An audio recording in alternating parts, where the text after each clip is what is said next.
muuqaalkeena maanta waxaynu kula wadaagi doonaa qalabka loo yaqaano cloud seeding oo mataqaana qalabka lagu buufiyo daruuraha si mataqaana daruuruhu ay u bataan oo roob fara badan u yimaado. muuqaalkeena hore waxaynu kaga hadalay maalin dhexe in roobka Soomaaliya la xado inagoo xigana ninka professorka Soomaaliga iyo mataqaana cilmi baarisyo kale Soomaaliya inta badan waxa ka dhaca sanad kasta abaaraha inta badan waxa la sheegaa in mataqaana roobkeena ay dawladda Itoobiya mataqaana inaga kaxaysato marka qalabkii oo cadeyna baan ma sha Allah taala maanta in kula wadaagi doona marka qalabkiisa roob ma sameeyo laakiin wuu saacida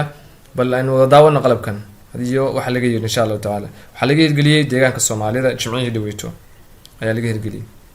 daruuraha roobka sameeya iyo xaddiga biyaha roobku in ay biiraan qalabku waa laba nooc kan hadda idiin muuqda iyo mid helicopter lagu qaado oo xagga sare daruuraha lagaga soo buufinayo mashiinkan waxa ku jira laba maado oo kala ah sodium chloride iyo potassium chloride marka hawada sare lagu sii daayo waxa ay sababayaan in ay soo ururiyaan dhibcaha roobka qalabkan wuxuu ku shaqeynayaa tamarta cadceedda waxaana si toos looga hagaa Addis Ababa maamulku waxay ogaan karaan xilliyada ay daruuruhu jiraan aagan isla markaasi ayaa mashiinkani u daarmaya maadooyinka kiimikada ana hawada ayaa lagu sii deynayaa deegaanka Soomaalida oo markii ugu horeysay ee xaruntani tijaabada laga sameeyo kal hore waxa jiray meelo kale oo laga hirgeliyay